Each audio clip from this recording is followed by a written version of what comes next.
Thank you very much for the invitation, and it's a great idea to have this type of platform to exchange ideas.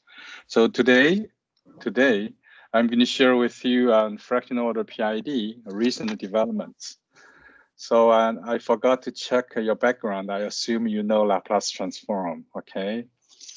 And then we have because Neelam told me that instead of 30 minutes, we have actually around 1 hour. So therefore, I added another part of fraction order thinking in the front so that for those beginners, they will have basic ideas of fraction order calculus. With that, I'm going to move on. So first of all, thank you again, and Professor Sinha. Thank you all for coming to my talk. And this is a great event organized before the Christmas. So today I'm going to first introduce you University of California. University of California is a university system. It has 10 campuses. It is the world #1 public university system. Just to give you some numbers that this year you heard that we got 2 Nobel Prize winners. And in total, in the UC system, we have 67 Nobel Prize winners so far. Our university is established, is the 10th campus in the UC system, is the newest. We started in the year 2005. As far as I know, it's just 2 years ahead of a PDPU. Our university right now, this year, is already within the top 100 for all universities, including private and public. If we put all the public universities, then we are now ranked at number 40. So it's an amazing achievement in such a short time. If we check all the universities in the United States younger than 50 years, then we are ranked as number 3. So it's very impressive. So our university is a UC systems tradition and prestige. So a research university. So for my lab, it's a mechatronics lab. You heard this term many times. Basically, we have 4 areas: mechanic systems, electronic systems, control systems, and computer systems. So in my lab, as Professor Sinha said, I moved from Utah State University to University of California, Merced in 2012 summer, and we continue to do mechatronics, and we have 5 areas of study that we claim we have some areas that we believe we are number 1 on certain topics. Say, for example, applied fractional calculus, modeling control of renewable energy systems, cyber physics systems, and especially the drone systems used for remote sensing. And these are the courses I teach in UC Merced right now. We have 100 level is for undergraduates. I teach mechatronics and drones. For a graduate level course, I basically teach linear, nonlinear control and robust control, optimal control. And in addition to that, I want to highlight this course for the fractional order mechanics I'm teaching this semester. It's a very rewarding experience teaching a fractional order mechanics to mechanic engineers. If you want to know more, please send me an email. And our research is linked to the real world problems like energy related problems, water related problems, precision agriculture, environmental monitoring. And most recently, we have something called digital heritage.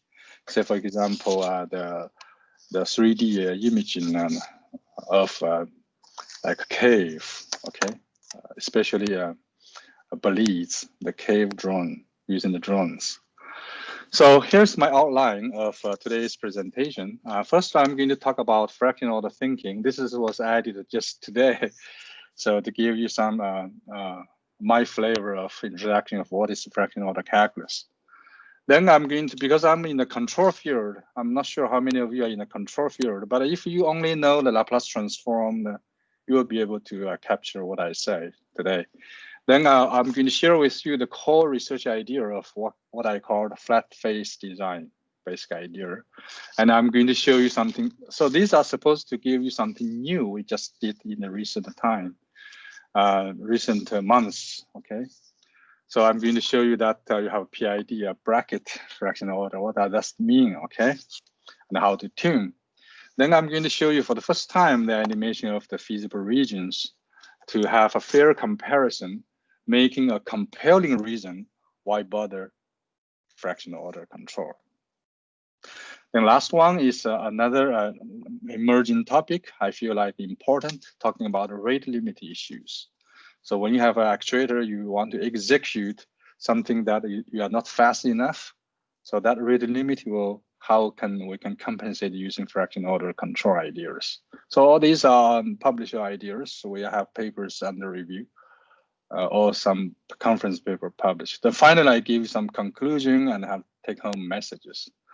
So first of all, what is fractional calculus? Everybody here roughly know that it is a fractional, it is an integration in differentiation of non-integer orders. So in fact, it could be real numbers, could be complex numbers, okay, even. So don't have to be non-integer. So it's actually accurate, they should say non-integer order, okay, non-integer order.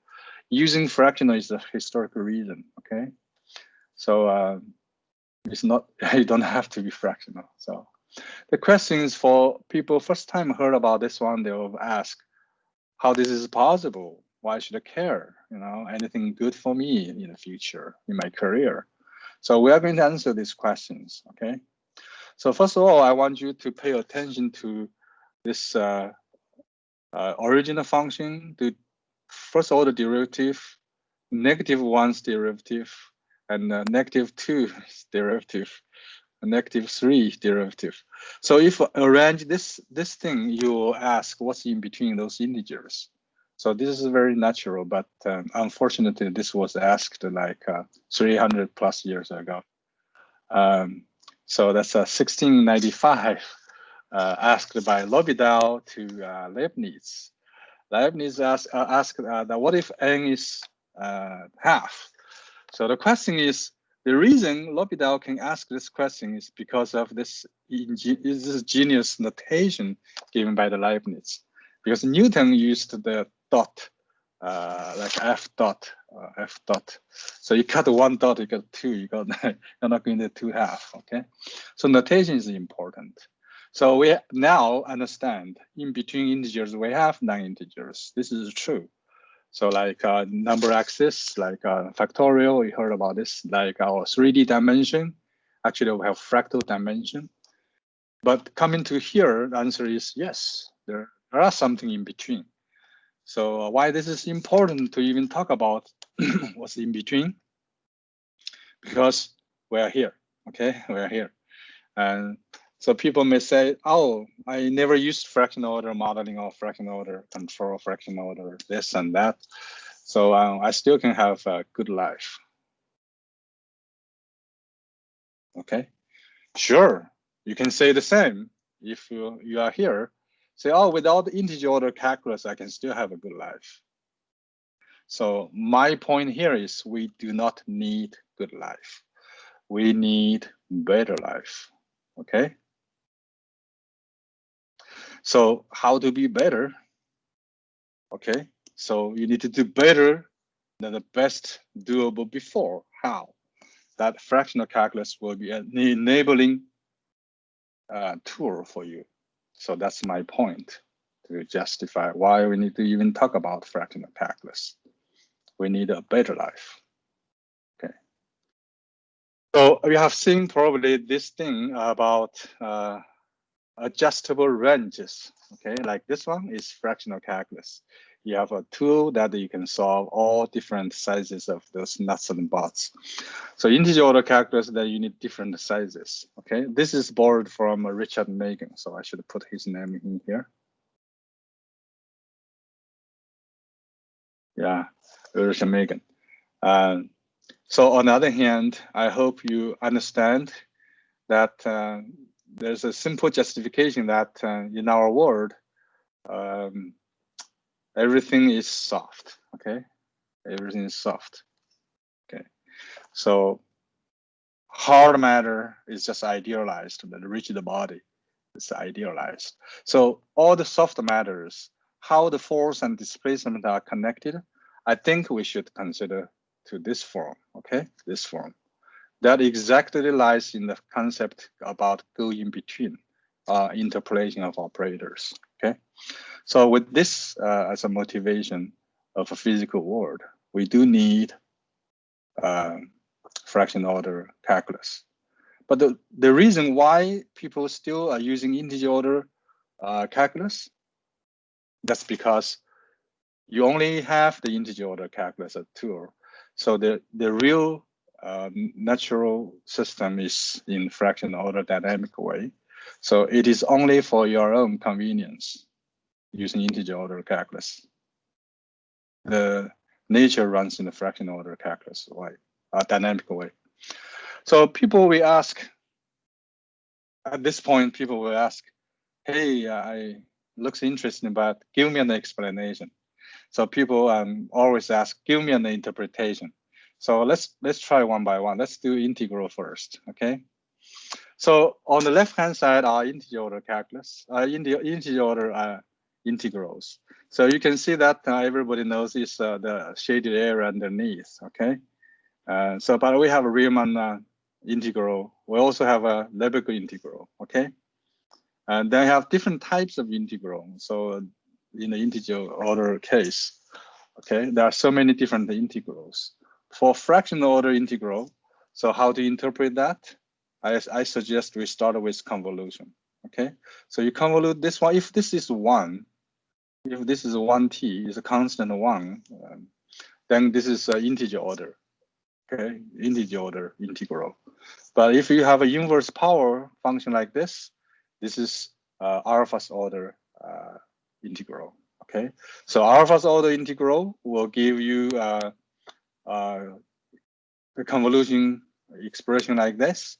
But if you invent some other ways to leave this f tau in here and put everything inside here, that will give us some sort of a Lebesgue, Riemann Stiegler's integral here, okay?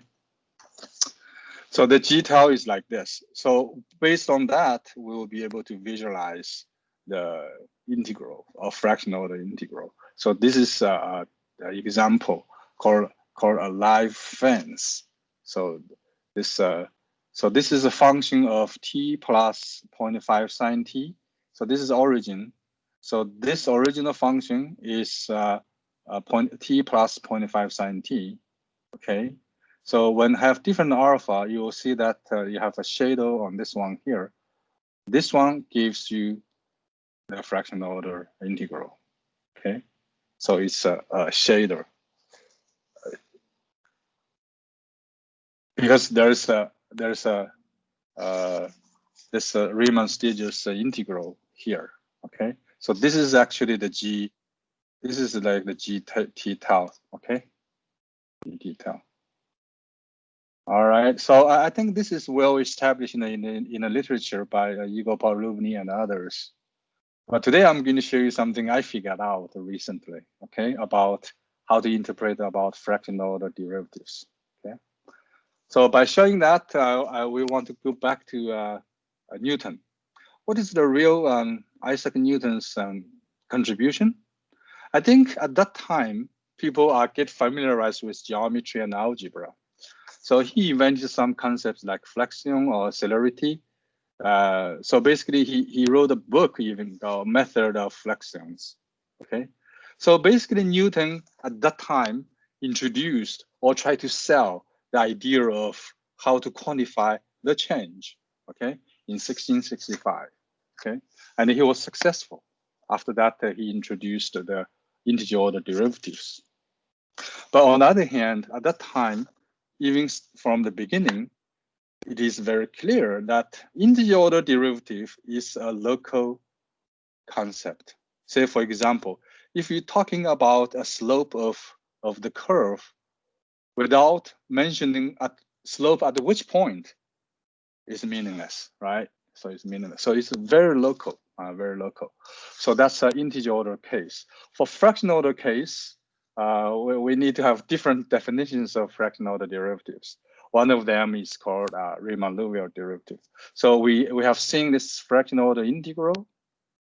Then we do integer order derivative of fractional order integral. Then we got Riemann-Liouville derivative. Okay. And of course, you heard about Caputo derivative is opposite. You do the integer order derivative of the original function first, then you do the convolution here. But here I want to show you that if you are giving a function, say for example, Weierstrass function, so integer order derivative at any point does not exist. So talking about a local derivative of integer order is meaningless, does not exist. So however, it's meaningful to talk about fractional order derivative. Okay, so that is a non-local concept. Okay, because of this convolution already here. So it's very important that we understand that Riemann-Liouville can handle very bad functions. Okay, while Caputo has to assume the function to behave nicer, at least integer order calculus, integer order derivative exists. So there's a fundamental difference between Riemann-Liouville and Caputo here. But in engineering, a lot of people like the Caputo derivative because of the initial condition issues. Okay, but so these are two interpretations: interpretation of fractional integral, interpretation of fractional derivative. Now I'm going to show you something interesting. So this is a book by Sam in 2019. Okay, just talking about non-local model. He introduced something called L delta operator. So if you have this is like a central difference of second order. So step, remember this is like a second order finite difference. So the difference step is S. Then you integrate over the S with a weighting function like this. So we call this is L delta. Okay, L delta. So this L delta is called a non-local model, non-local operator. It turns out that when the delta here, this depending on this weighting function, if the weighting function is a direct function at 0, so this is an integer order derivative. Okay. If this one is S is constant, then this is a discrete. Okay, discrete. But on the other hand, if I treat this one as an inverse power law like this, then we have this fractional order model. So in other words, we'll have to extend this interval to infinity here. Then at this end, it is fractional order model. But when it is 0 here, then it's an integer order model. Okay, so this is an interesting observation. So I believe that the non-local operators on the extreme case is a fractional order model. Okay. Most recently, I've realized that more general case I call pseudo differential operator. I want to draw your attention to Siberia Umarov's book, but let me give you something simple. So imagine that, okay, so you have alpha's derivative in here, +1, and then to the power of beta, then you got yt, and this is input. So how you can deal with this operator? This is already PDO. It's hard to define it in the time domain, but it's much easier to define in a transformed domain. Okay, so usually the PDO is in the transformed domain. So in other words, all non-local operators is actually a special case of PDO. So if any of you wants to investigate more, I suggest you take a look of those pseudo differential operators. Well, that's for deterministic case. For stochastic case, I want to draw your attention that so because of a real world is always with complex behaviors, signals and systems, so big data, informatics, and so on and so forth. So you are going to see the system noise with different types of behaviors. I call this is a spikiness. Okay, spikiness. So this already tells that it's a fractional order stochasticity. okay, stochasticity. So this is another big area I'm not going to touch today. Just draw your attention that when you deal with fractional order dynamics, you should pay attention to both stochastic case versus deterministic case. So in the nutshell, fractional order thinking is just the in-between thinking. You always ask, what's in between the integers, okay, especially the integer orders. But on the other hand, they also ask about integer moments, like the moments in the statistics. So we talked about this already. And time frequency domain, I don't have to talk about it, but today we are going to focus on fractional calculus. Okay. Even fuzzy logic, I heard about Professor Sunny introduced and some people doing a fuzzy logic. So it is an in-between thinking as well. So the question is when I should talk about fractional order thinking. So whenever you see at the macroscopic level, you have these properties: self-similar, scale-free, power law, long-range dependence, and 1 over f to the power of r noise. So this should immediately use fractional calculus. But in the physical side, if you see you have porous media, particulated system, granular system, lossy system, and normally, and so on and so forth. Anything linked to bio, most likely is fractional order. You have to use fractional calculus. And by the way, there's another thing you should consider. It's called battery. Okay, so anything battery is a fractional order system. Okay, the energy storage is a fractional order system. So I'm going to return back to my main theme. I intend to introduce you about the control, PID control, and the cutting edge developments recently, what we can do, what we have been doing, and what we can do next. So basically, I want to talk to you that fractional order PID control is already very popular, and there are lots of papers in the literature.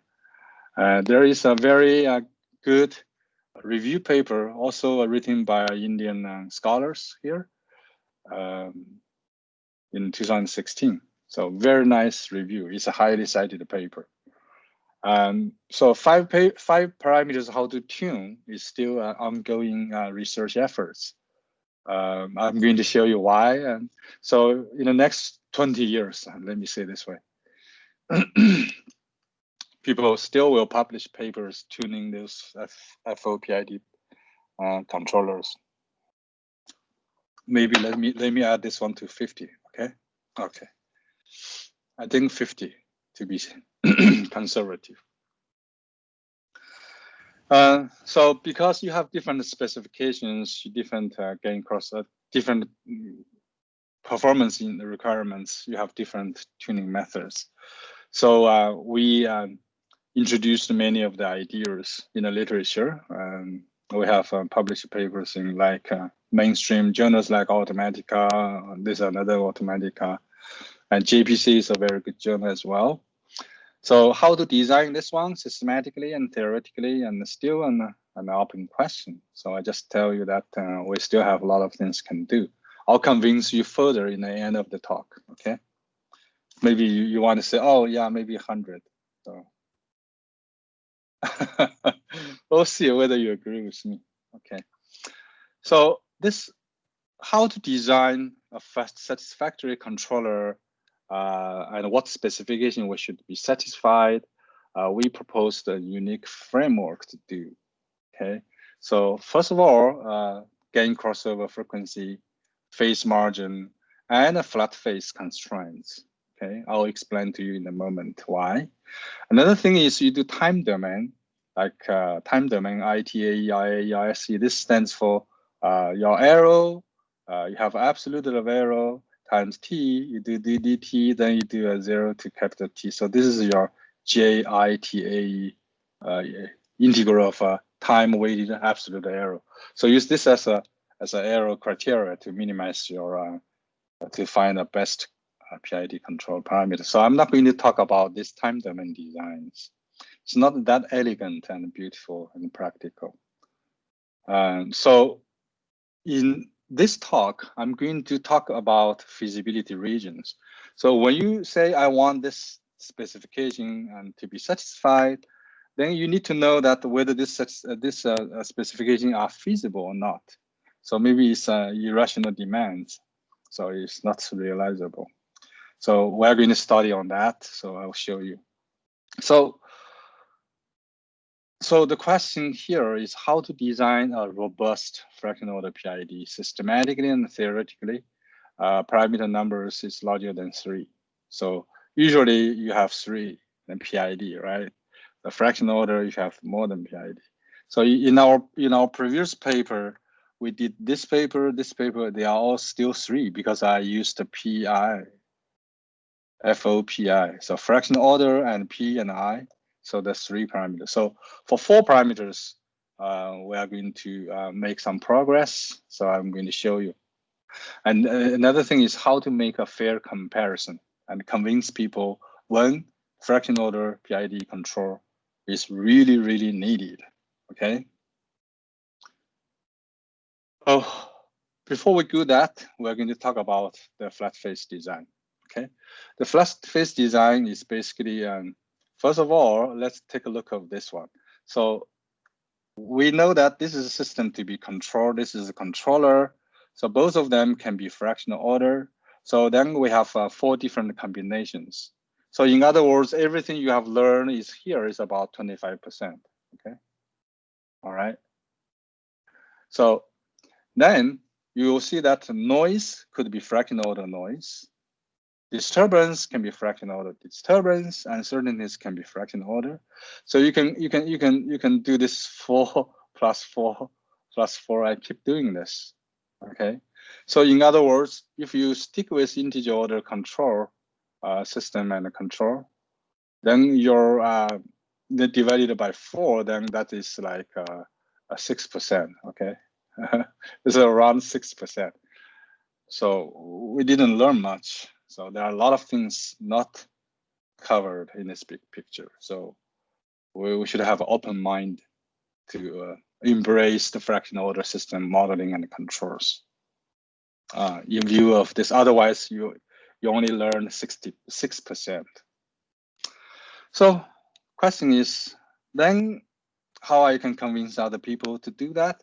So basically with the use of the alpha order, okay, you will have a chance to be more optimal.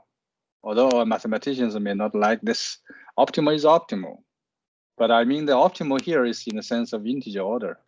Okay, if I use fractional order, I can beat the best of the optimal order. So better is better than the best. So if you want to be more optimal, if you want to be better than the best, then you should go fractional. So okay, this is something I can show you that what is the PID? PID is the control signal is due to the arrow, proportion of the arrow, integral of the arrow, and derivative of the arrow. So with different orders. So previously these orders are just 1. So then these are the previous ones are just points. Okay, your options are just these points. So now you have plan. Okay, so it's called points to plan. So of course you have better chance here to achieve better than the best performance. On the other hand, why this is important? Because 90% of all the existing controllers used in industry are PI or PID type. There are a huge amount of potential there. You can gain a lot of performance margin. Okay, this is a dancing. This is a green. This is a green curve dancing. So this is basically a fractional order derivative of -1's order to 1's order.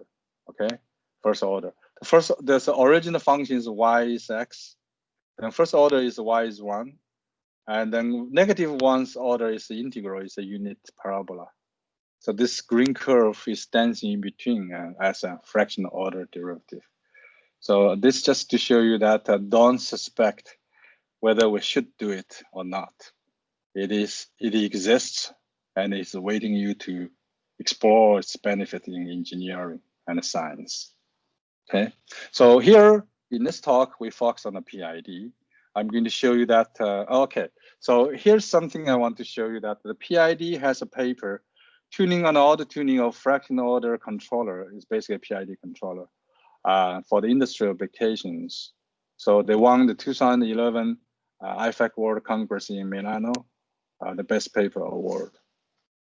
And since quite a while ago, since then maybe, the fractional order system is an official keyword of IFAC. So if any of you believe fractional order related research is not in the mainstream, that's the wrong feeling. Okay, it is a mainstream research area. So here I'm going to tell you that the flat face. So this is called Bode plot. Okay, Bode plot. So this is omega, the frequency. This is the omega frequency. This is the magnitude. This is the phase. So the phase distance to minus 180 is the phase margin. So you can see if I maintain the interval at a flat phase, then if my magnitude going up and down a little bit, so that's called gain variation in the loop.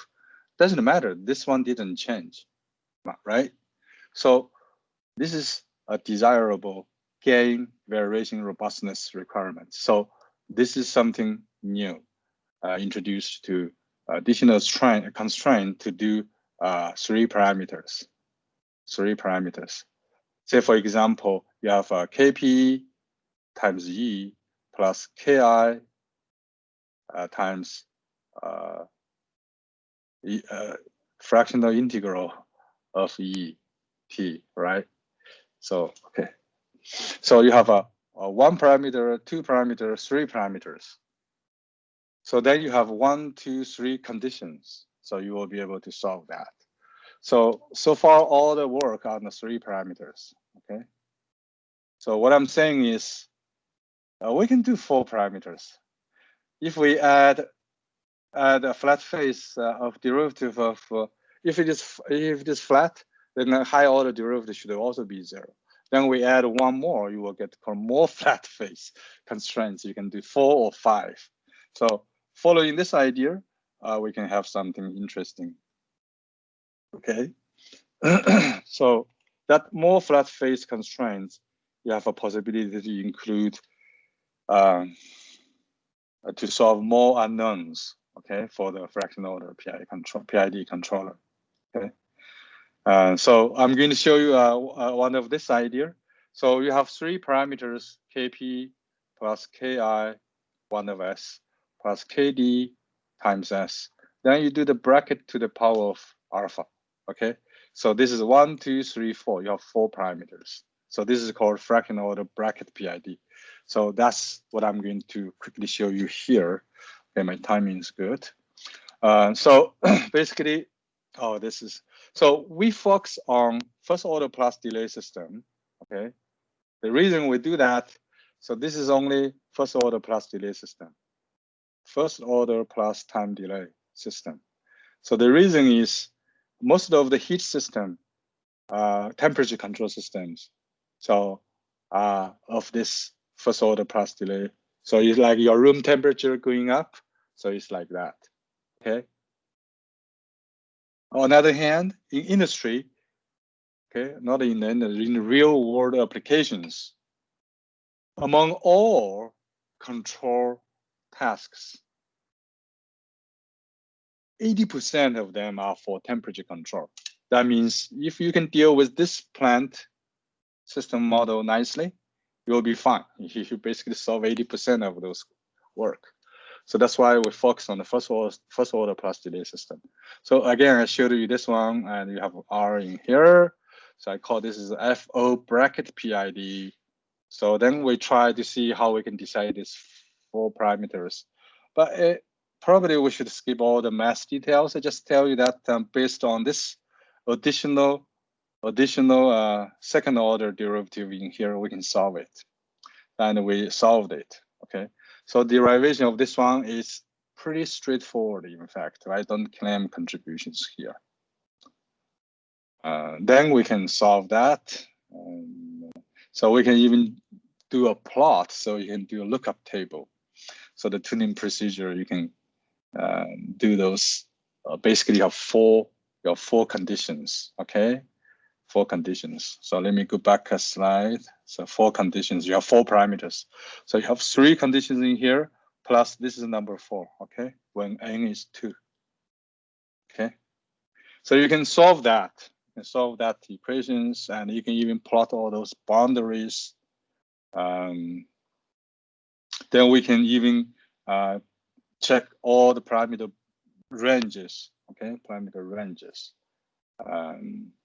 So you see we use these constraints. Finally, we can locate them. Then we did the tuning procedure. We did the FO bracket PID control and doing gain phase margin, gain variation perturbation. We have super performance obtained. So let me skip this one just to show you. And also we can get the feasibility region, that this is a phase margin. This is my gain crossover. So then all this in this range are considered as feasible range. If you say, oh, I want phase margin here, I gain margin here, this point is not doable. Okay, so this is another contribution we made to tell you that don't dream those combinations. So, and with that one, FO bracket PI, we also did the experiments for a temperature control system. So basically you have a Peltier system, Peltier unit with semiconductor heating and cooling at the same unit. Okay, so you temperature measurements, you have, this is a control signal in here, this is a control signal in here, this is temperature here. So you do a controller. So this is what we achieved, the temperature results, control results, pretty satisfactory. So with that, timing is good. I'm going to show you the animation feasibility regions. So this answers a question. A lot of people was questioning, why bother? Fractional order. And there's another question about when to bother. Okay, so we believe we answered this question elegantly and nicely. So please pay attention. I'm going to show you movies. Okay, so let me do that. So here is the way how we can obtain the stability region of FOPI controller. So we only studied this controller. Why? Because we want to compare with PID control integer order. So this has 3 parameters. So this also has 3 parameters. So we want to understand, although we have same 3 parameters, so when we can see the difference, okay?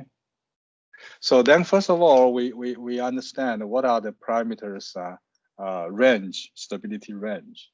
We make the whole system stable, satisfy my gain phase margin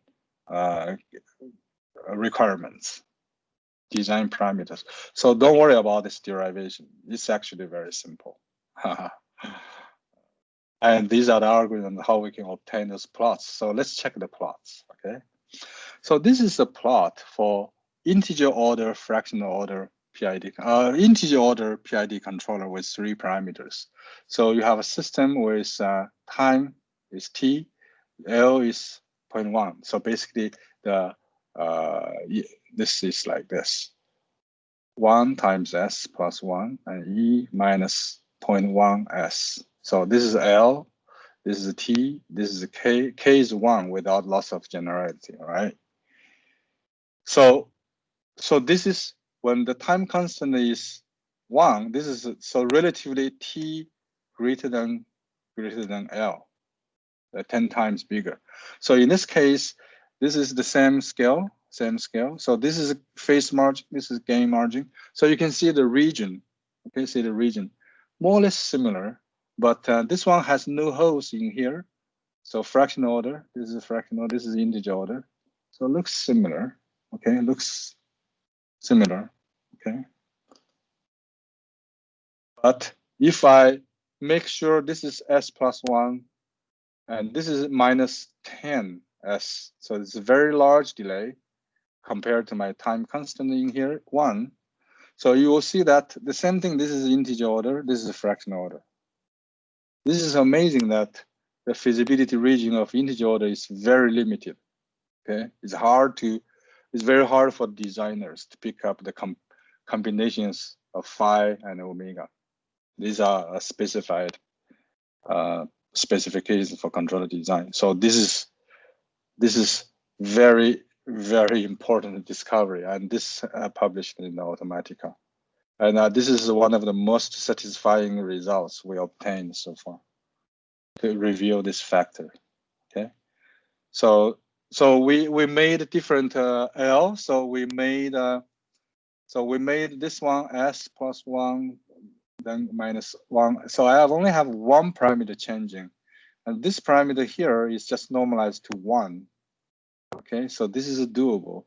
So then I do this type of animation and changing L from 0 point something to 10. So 0.5 to 10. And to see those regions, the differences, okay? So this is fractional order, this is the integer order.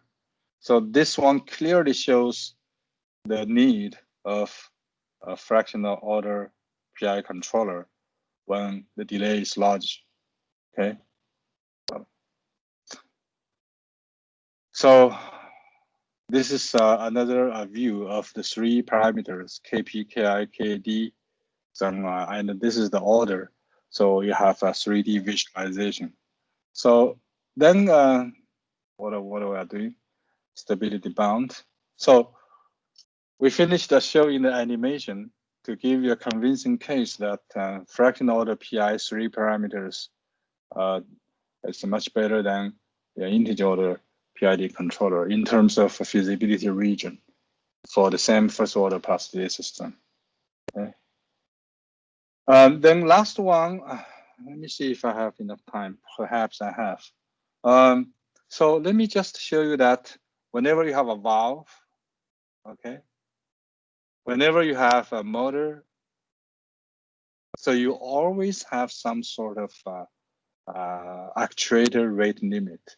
That means we know actuator limit. That means you saturate. Okay, that's the saturate. But for the rate, you also have a saturation. That is ignored in many of the classical industry. Okay, classical industry.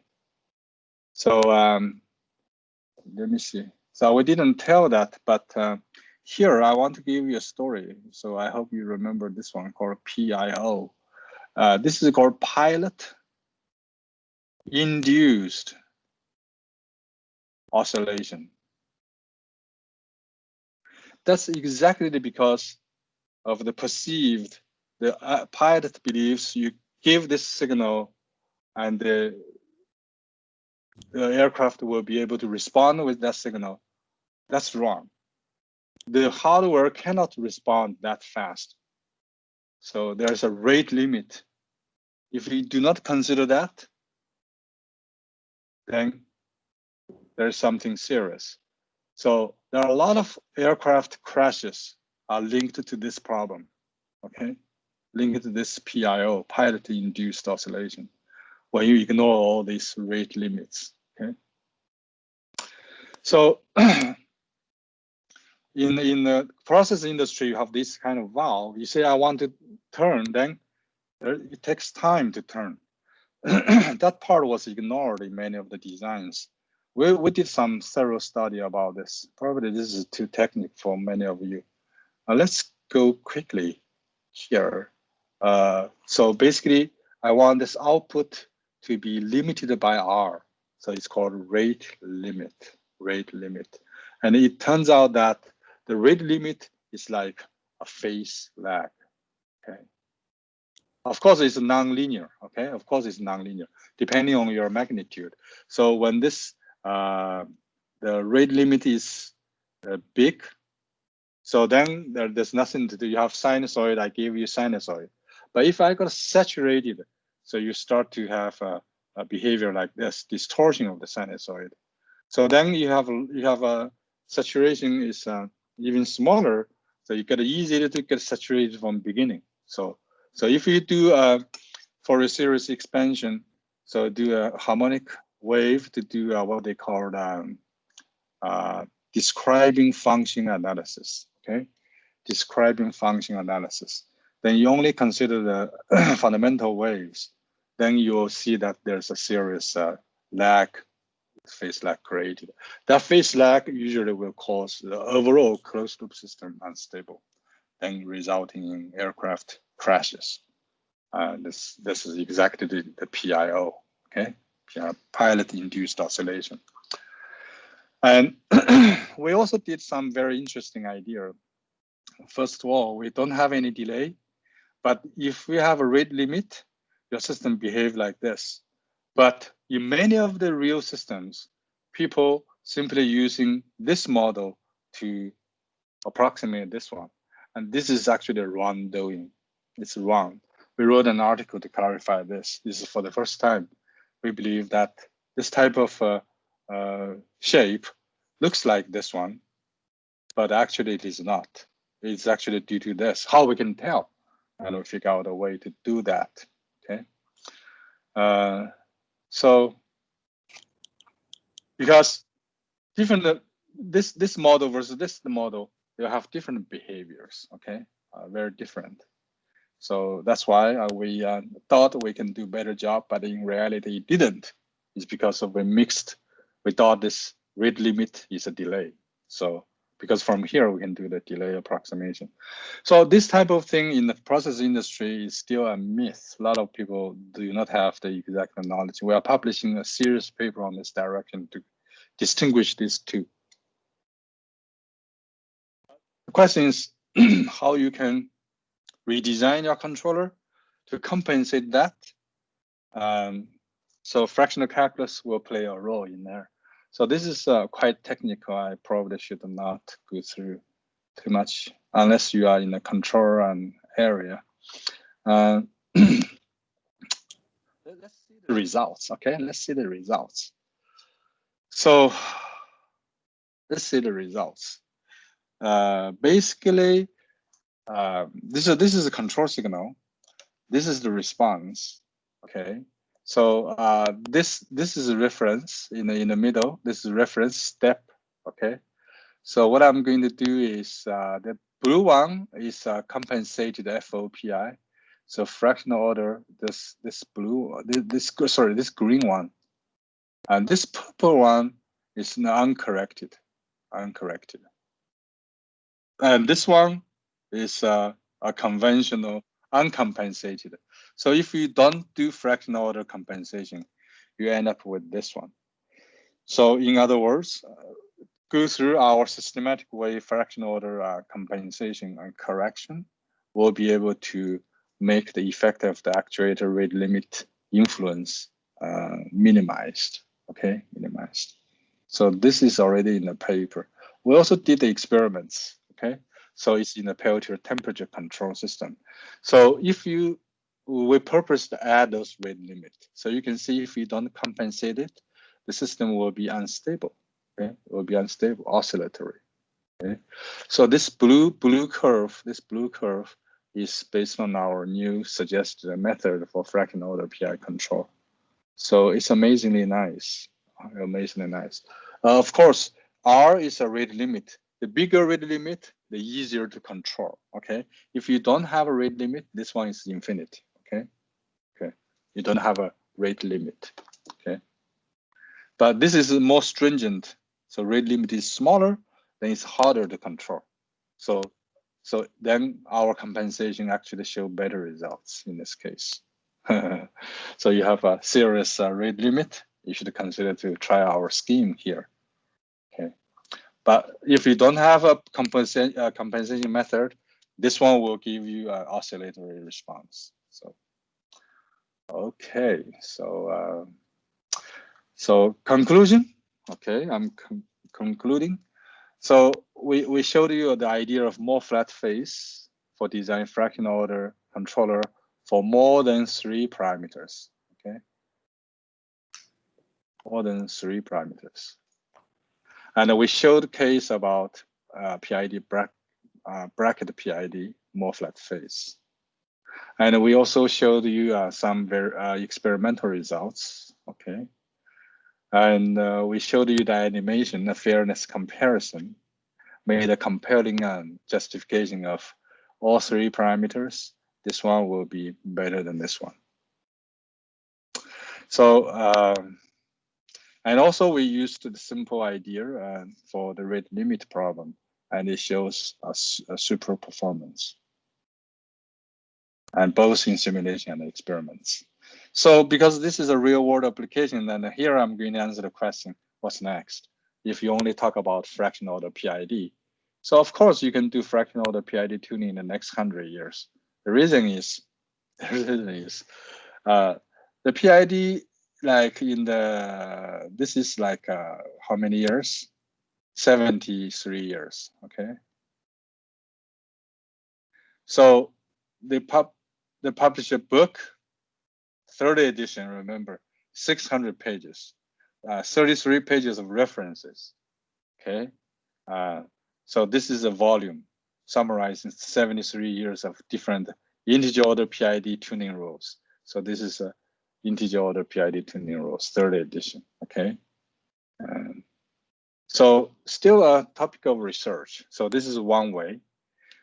So you may wonder whether we can use PID as a PhD topic. Sure, if you start from this idea. So you can check 3 important papers. One is 3 important things to read most recently. So I have shown you this one. This is another more recent one, annual review in controls. And here is another one. I was there talking about fractional order PID control, better than the best, and what's next for the PID 200. There's a dedicated PID meeting. I gave a plenary talk there, okay? So there's another one, I can have another 1 hour talk regarding how to make the PID, a fractional order PID, smarter. When we have digital twin, edge computing, and embedded AI, and so on and so forth. So, so with that, I'm going to finish my talk, leave some time for questions and answers. I'll stop at this slide. So look at this key take-home messages. So fractional order thinking, I hope you will think about applied fractional calculus. If you see the system and the system behavior and the investigation is complex, if you want to do fractional order control, you go fractional if you wish to achieve better than the best performance or robustness and so on and so forth. And to match the theme of this webinar series, 2 days organized by Neelam, so I want to throw out another final pointer to review paper, a new collection of real-world applications of fractional calculus in science and engineering. So it's a 2018 paper. It's a hot paper. It is also a highly cited paper right now. So I stop here. I'll welcome your question. Any questions from the participants?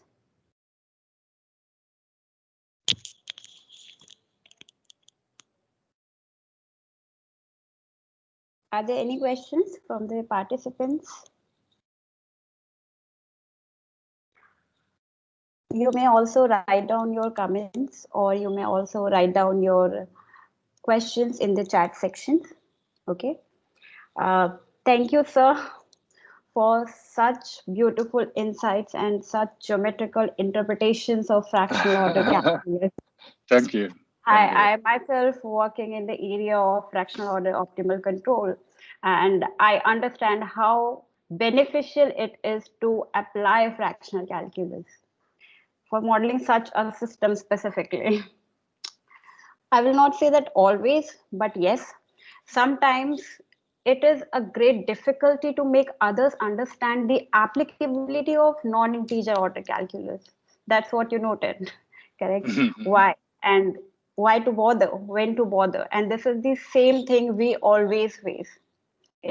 I still remember discussing it with a friend and colleague, Dr. Krunal, I think Kunal sir, you are here. We were discussing that if we want to discuss the controls, if we want to discuss the applicability of fractional calculus in interdisciplinary research, we must hear from you, sir. Thank you. You're welcome. Thank you, sir. Thank you so much for joining us, for giving such a nice talk. Thank you, Thank sir. you. Thank you. I hope you record so that other people can Yes, watch if they yes, didn't get sir. a chance to attend. All Yes, right. So I'll send you the slides and I'll share you with the yes. slides. I'll send you later. Sure, Okay. sir. And So I'll be circulating the slide with all the participants as well. no problem. No problem. Thank you for organizing this. So Thank any questions from audience? If there are any questions from the audience, you may please proceed. Hello. Yes. Yes, Dr. Neela, I want to ask one question to Professor Chen. Yes. How we can we see the memory effect of fractional derivative in control system? How to check the memory? Memory effect of uh, memory effect of fractional derivative operators in control systems. Memory what? Pit? Memory effects of fractional systems. I think that's what Kunal sir is asking. Yes, Correct, sir? yes. Oh, okay. Given a dynamic system, how do I know there are some long Yeah. range memories in there? Yes. Okay. So that's a very good question. If I were you, I'm going to do an experiment of giving an impulse to see how the system respond. Okay. If the system respond, yeah, ideally it's an impulse response, right? So that response, or if decays exponentially, that's not fractional order. If this decays algebraically or inverse power of time, especially when time is large, the decays slowly, that will be fractional order. That tail index is a symptotics related to the fractional order of the system. The tail matters, the tail behavior. When we say tail, that means when t goes to very large. So that's from time domain. Of course, you can do sweep sign and try to do a body plot, okay? Or you want to do another way, say, I give you a pseudo-random binary sequence like PRBS or white noise if you can, or approximate white noise to inject the system to see the system output. Then you try to check the PSD and power spectrum density of the system of the output. Then you do the log plot to see whether symptotically when omega is large, frequency is large, symptotically you see an algebraic decay. Then that's fractional order. So it's 1 over omega alpha. Okay. Yes, sir. Thank you.